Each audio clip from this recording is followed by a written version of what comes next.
I'm gonna have our co-chair, committee co-chair, Anna borrow you to introduce our first distinguished keynote speaker.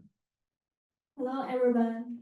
I'm Anna, and it's my great honor to introduce our first keynote speaker here, Professor Paradiso, an extraordinary talented brain that has led so many advanced disciplines of human life.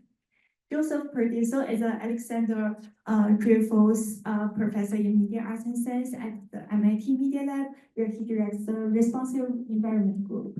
He is also the associate academic head program in media arts and technology and science.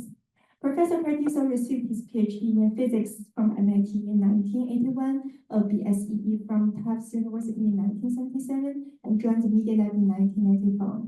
His current research explores how sensor networks augment and mediate human experience, interaction, and perception, encompassing wireless sensing systems, wearable and body sensor networks, energy harvesting and power management for embodied sensors, ubiquitous and pervasive computing, human-computer interfaces, electronic music, and interactive media. He has previously worked in high-energy physics, spacecraft control, and underwater solar. So welcome, Joe, and enjoy the stage. Thanks so much, Anna. It's a real privilege and pleasure to be here with you guys. Actually, there is some echo coming from my machine. Is it okay? Actually, I have audio in the video. So I can still do it this way. You can all see this good.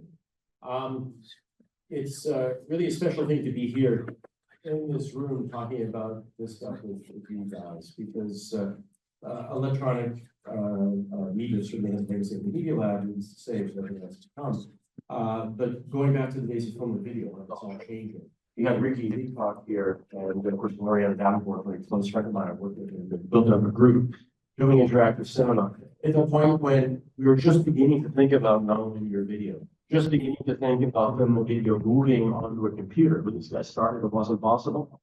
You had to edit tape. Then you got to a point where it was on disk, you had non-linear editing, and really important here at the lab. There are people here that made fundamental contributions to it that I worked with. It's just great that this all continues now into this new revolutionary era where all this again is being upended by AI. You guys are right in the middle of that. And that's really what I'll talk about. I kind of entitled this as the rise of our electronic id. I think this will be a thing you're going to hear a couple of times here. We're living in an age of hallucination in many ways. I'll talk about that, especially toward the end. And this is kind of what's happening by these models, right? We're getting to hallucinate our realities that we project them into cinema. And the opportunities are tremendous. But just like in Forbidden Planet, the famous movie, you're all cinema guys, you know it. Where monsters media took everybody down. This is what we have to worry about again in a different way. So I'm not going to talk much about monsters media again, a little bit at the end. But yeah, as we start to hallucinate, make sure our feet are somewhere on the ground of some sort. So in these talks, I like to start kind of way back and with maybe my grandparents, right? Because you kind of look at the world these guys witnessed. They were immigrants, MIT. Well, the U.S. is built on talents of people who come here from other places that want to build another life and do remarkable things. I firmly believe in that. Most of us here at MIT believe in that. MIT itself is built on talent. It comes from all over the world to do great things here at this institute. My grandparents were an example of that way back at the turn of the last century, where they came over from Italy to find opportunity here in the U.S. and they built up a life in Somerville. I'm a local guy, just a couple of towns away. They lived their life, and I'm so grateful for everything that they did. But just look at what they saw. My grandparents came from when they were born. They would take a horse and buggy places, right? Because that's how you got around. Cars were just novelties, not developed. There's no mass production. They didn't really see that. There was some rail, and they saw horse and buggy. But they lived to see the moon landing in 1971. So another kind of buggy on the moon. So what my grandparents' generation saw is just mind-bending, right? And more or less hardcore technologies. They went from animals to other planets. Incredible. But think of what you guys are seeing. Well, at least look at my generation. I kind of saw the rise of the information age. This is me in 1963. My dad used to work for MITRE as kind of an MIT spin-off, came out of Lincoln Lab. So he would take me to computer systems back when I was a kid, when he had to photograph them. He was a photographer and a filmmaker. So that's me as a child in front of an IBM 7030, a computer that took up a whole building, a part of the building. Now, of course, what I carry in my watch dwarfs the power of what this is. And then, of course, you have Magic Leap, 2019. I'm playing with it. You guys have all played with these systems. They advance tremendously. I believe we'll be living in a world of augmented reality at some point. We already are at arm's length. That will become wearable. But yeah, the computing power I have in that little thing on my pouch is just mind-boggling because of what we have. So yeah, and all the things this can unravel and enable is just incredible. But yeah, what about you? No, this is where it gets really mind-boggling to me, because we're all wondering when AI will come about. This is a big question. Martin Minsky is one of our dear colleagues here, but predicted that it will be soon back in the 70s. He just get it wrong. Much harder than what the pioneers thought. It wasn't procedural. It was really emulating neural architectures in the end that got us to where we are. You need a lot of complexity and hardware to do it. But we're there now, right?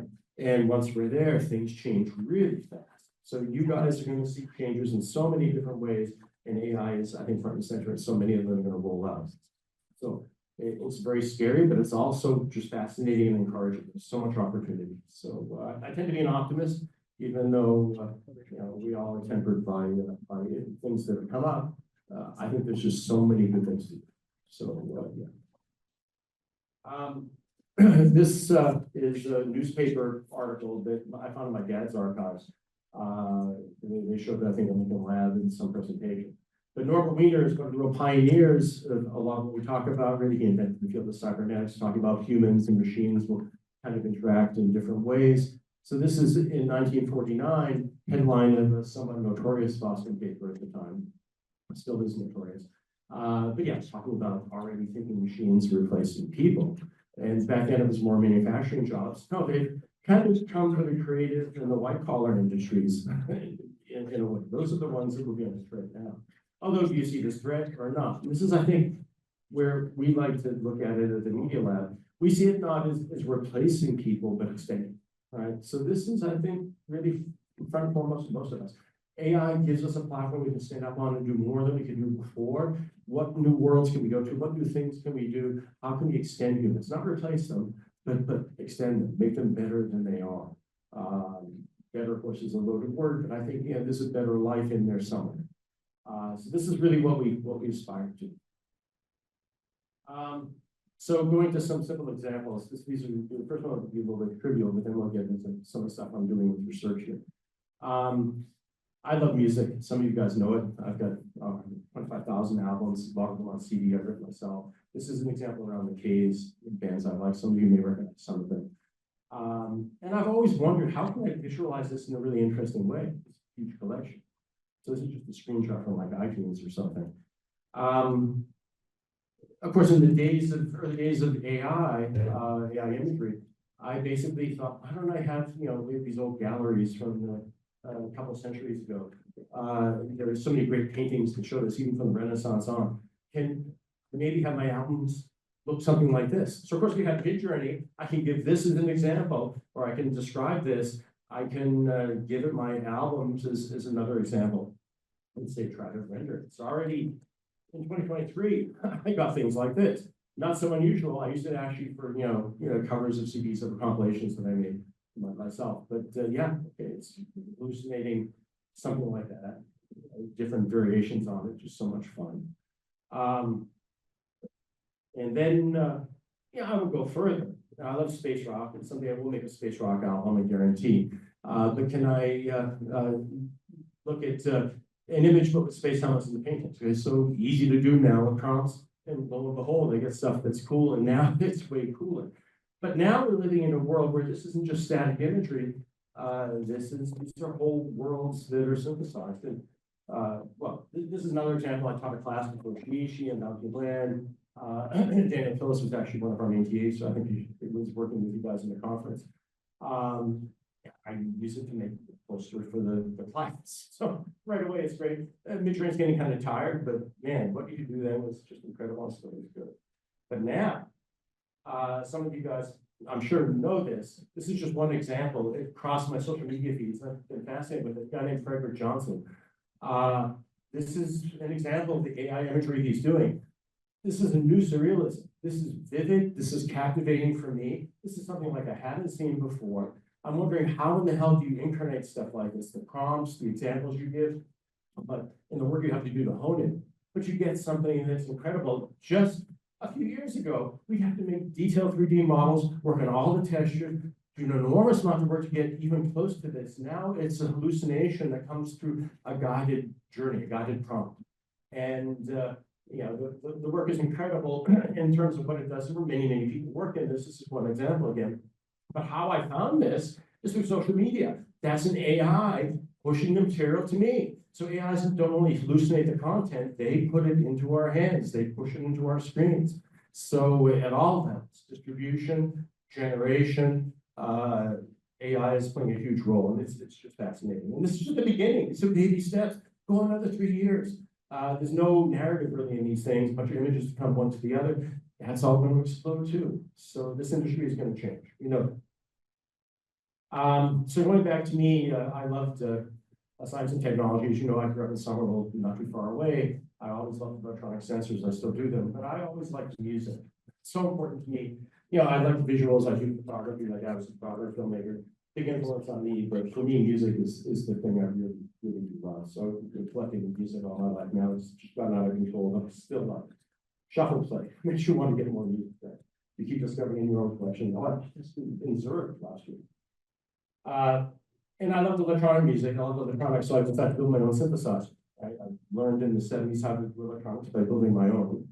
That expanded. I postdoc in Zurich, built all kinds of modules when I was at ETH. And then it became this. So there's audio on this, actually. I hope you hear it. It basically is a connectionist architecture. There should be audio. Please find it.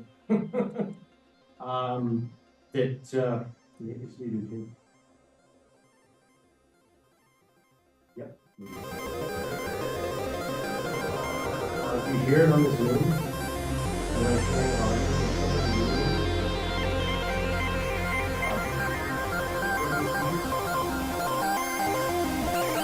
so this is what I do with the keyboard, I'm sure. But I love to do these patches that are just autonomous. They're just kind of dream this music. Zoom will cancel the audio.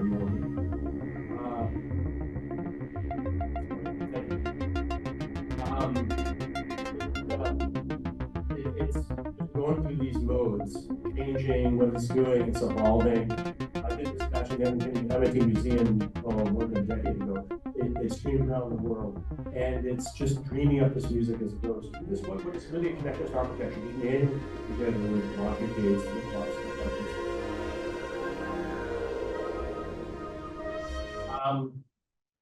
I am on sabbatical now, technically still.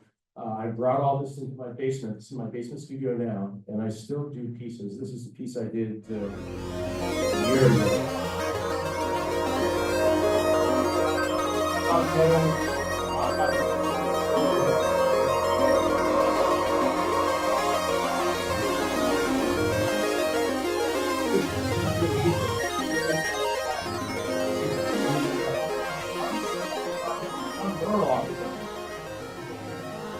Can't do it myself. Go through all these different modes. It's not required, there is no. And this is the last one I did. Got the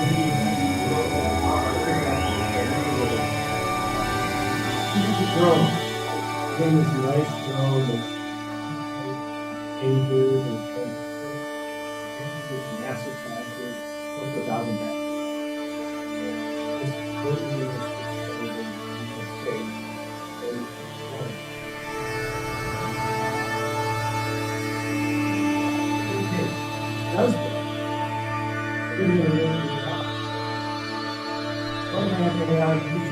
This is what was did.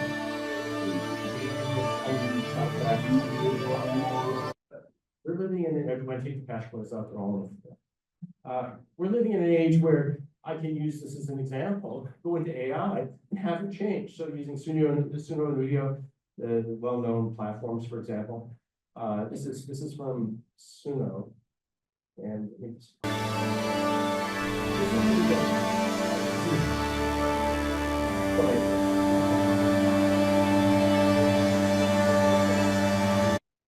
So I had told Suno to turn this on.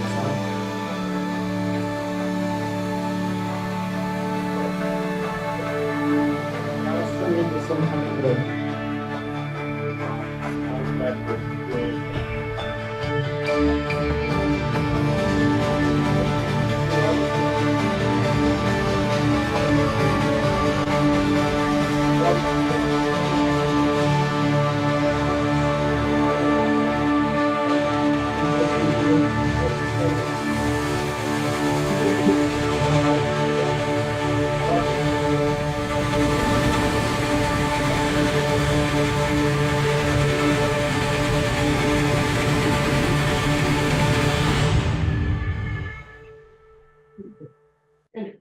lots of soundtracks to kind of figure out what it would be like. Udio went a lot further. This is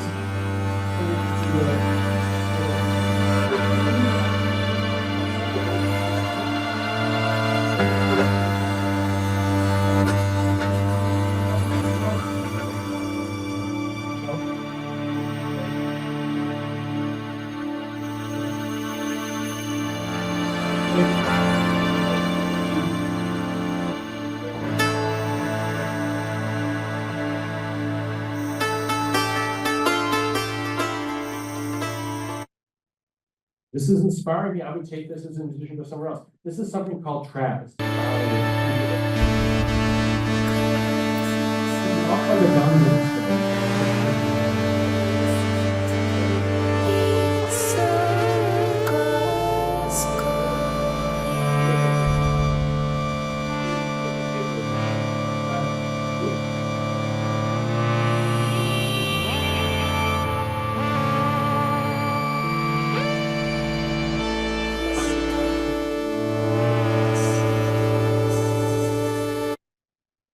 So I had to do some pop. Colors swirl around your mind. A neon dream so undefined.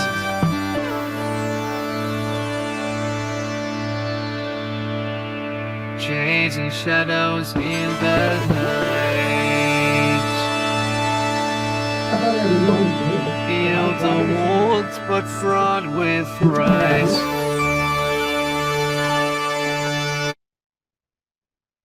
And finally, post-rock, right? It was about post-rock. It's getting a bit to what's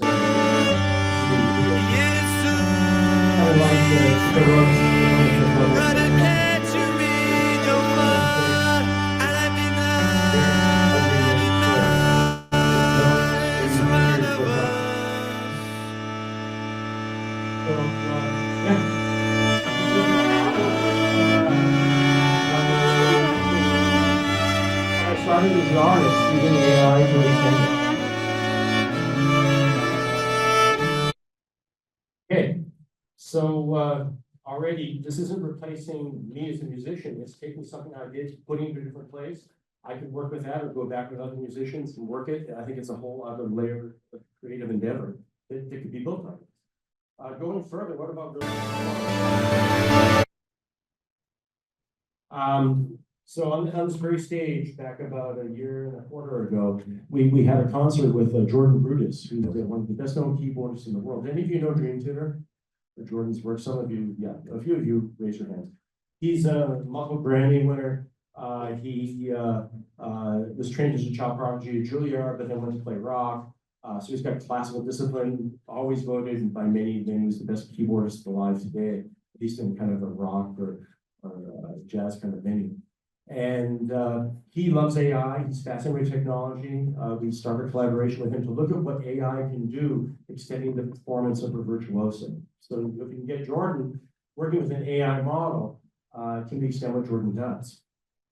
And it's an ongoing collaboration, but we basically honed a musical model that was built up by Anna Huang, a new faculty here at MIT, who did this work at Stanford at Karma. And we honed that model on Jordan's playing. So exposed it to 1 or 2 hours Jordan playing in a certain mode. And then we could have Jordan improvise with it. So Jordan can break off a piece of his musical brain, so to speak, into an AI model and bring it back on stage and work with it. So here's an example kind of in a prog rock mode. So here's Jordan, you want to crank this a little bit. So he's playing and the AI response. And my student Harry thinks about how to represent the AI visually. It's one of our problems in work with AI doing. We see Jordan stop, but we have all this sculpture in the back that will change what it's doing depending on what the AI does. The AI basically drives it. It's still in the early stage, but you want to figure out this is manifesting the AI. We're not just doing it through graphics. We're not just doing it by doing it. The thing in between is going to be fascinating. See here.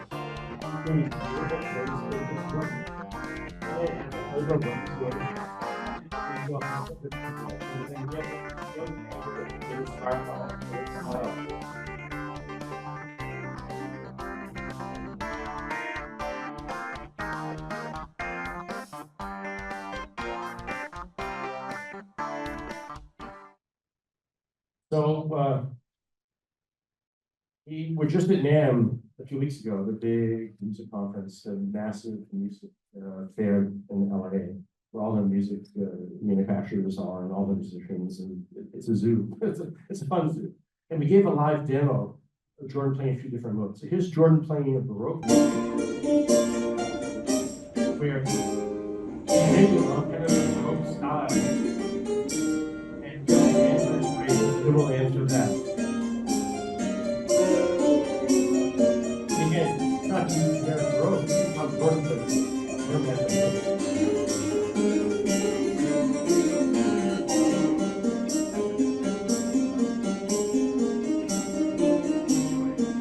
All trip behind the end.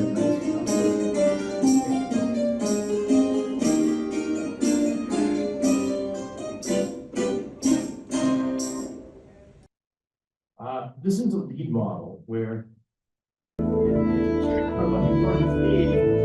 look at the chords he's playing in the right hand with the notes playing in the right hand, and build the lead on top of that, and build our styles on our play. Change the chord, it's following with a different lead, again, based on the model that's both the chords playing.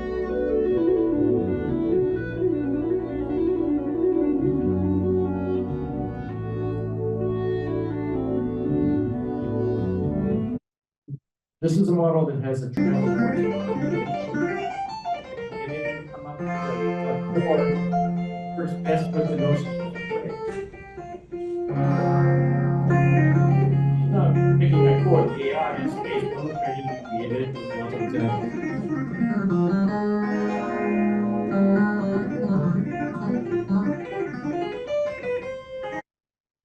Now, you don't have to have a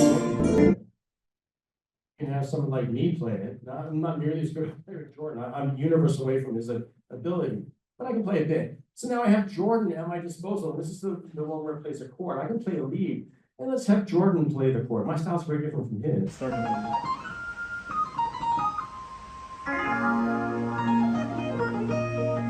Fitting to me.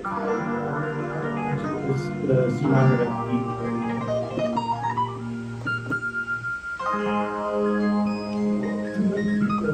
You have a famous artist, pop, very famous artist,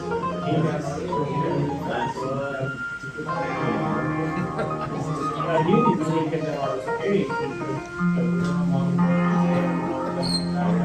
and Walter Stream will go to him from it if you put it on social media, streaming platform, whatever else. You don't even have to be alive. So Marvin Minsky was a famous pioneer of AI, as I mentioned, colleague of ours at the Media Lab, and he used to improvise on piano all the time. See a piano, he improvised these fugues. He recorded himself. We have hundreds of hours of Marvin playing fugues. We digitized them, converted them to MIDI notes, built a model out of them, trained a whole new musical model on Marvin's playing. And now here's Xiao Xiao, who is a developmental professor now. He's having a duet with Marvin. Marvin will pick up what she does, continue on his stuff. This is a video, this is a recording of Marvin playing. It's about what the AI is doing. It's responding now to Xiao. Marvin's long gone. Never saw the non AI that could do this. But here we have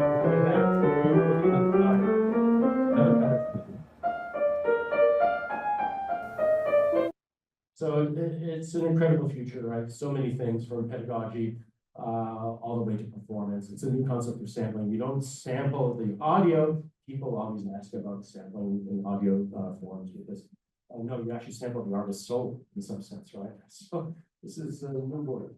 And it's exciting. Very quickly, I should probably wrap up in a couple of minutes. I'll go fast. We think a lot about presence and how you connect people to sensors and everywhere. I've been thinking about that in the group for 20 years. And we've written about it, a couple of articles, Scientific American, using virtual worlds to connect to sensor networks everywhere. Science fiction, maybe you know these books, but really try to envision what this world would be like. Vernor Vinge is one of the real pioneers of what really has inspired us. This is the Media Lab, the 3D model of the Media Lab. People call it a digital twin now. This is, again, not using AI. It's just the simple rule-based animation. But again, it shows what I think could be coming more visibly today. You have all the sensors in the building. You're having animators visualizing. And those are the AI prompts, people walking around. So you're connected to the real building even though you're not there. There's audio too, you have microphones in the real world, you can hear a microphone in the virtual world that corresponds to one in the real world.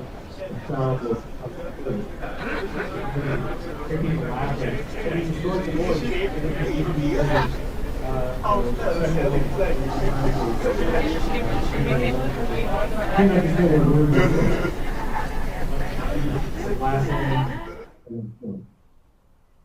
So we went further, we went outdoors, but since next we went outdoors, get beautiful outdoor environments, captured, did science on the data, but also part of the virtual world. Here is the world of Tidmarsh. It's a cranberry farm. You've probably been there. It's got a lot of presentation. But it's not about visualizing. So when a sensor updates, you have a lot of things weather changes, real weather back in 2013 when we did this was novel. We had to come across the change for representation. Music comes from the sensor data. So with it's hot or humid, or it's cool or choose or whatever. Animals can be on the sensor data.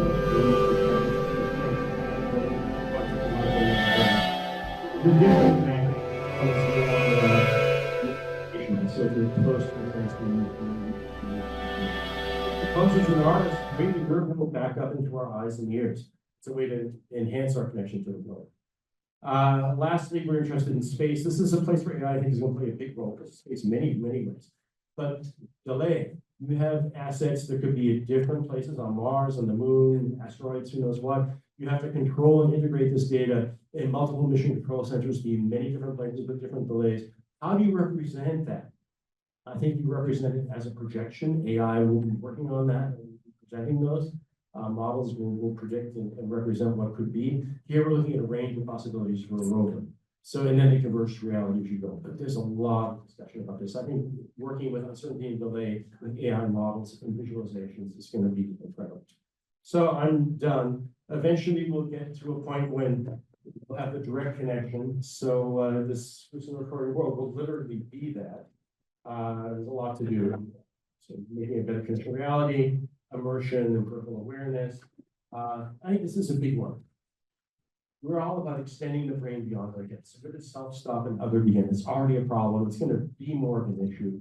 And I think this is really important going forward, we see that hallucinations with AI are so vivid, they're so captivating. Hallucinations just in reality, the facts that appear on our phone or on our TVs are completely distorting the views of reality that people had.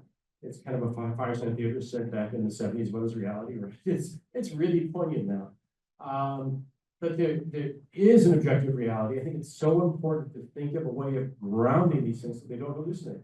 Our brain moves outside of our head. Social networks are networks. Schizophrenics basically have neurons that are damaged. They could be inhibitory neurons that don't prune out these hallucinations and false realities that our brain is always making. That's kind of what we experience, right? All these hallucinations converge into a reality. Our brain is making this reality up as opposed from our senses. If there's something wrong, we hallucinate. Way out of it in psychology is to give people drugs to damp that down. That makes people less creative. It can be a problem. The network's doing the same thing. It's a connections network. It self-reinforces things that are not true. How do you have dampening neurons that aren't censorship, but can people keep people creative, but don't let it break away like it has? God forbid. It's one of the most poignant issues in our time, and our extended brain is kind of responsible for it. So some of you may become net psychologists as well as become AI filmmakers, and I think it's a poignant field. Thank you very much.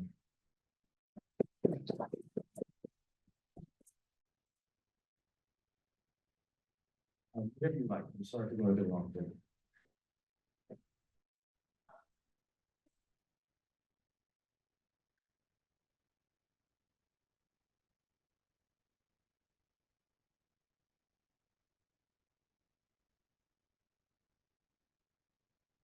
I'll grab a little bit, but you guys are always welcome to reach out to. Thank you very much.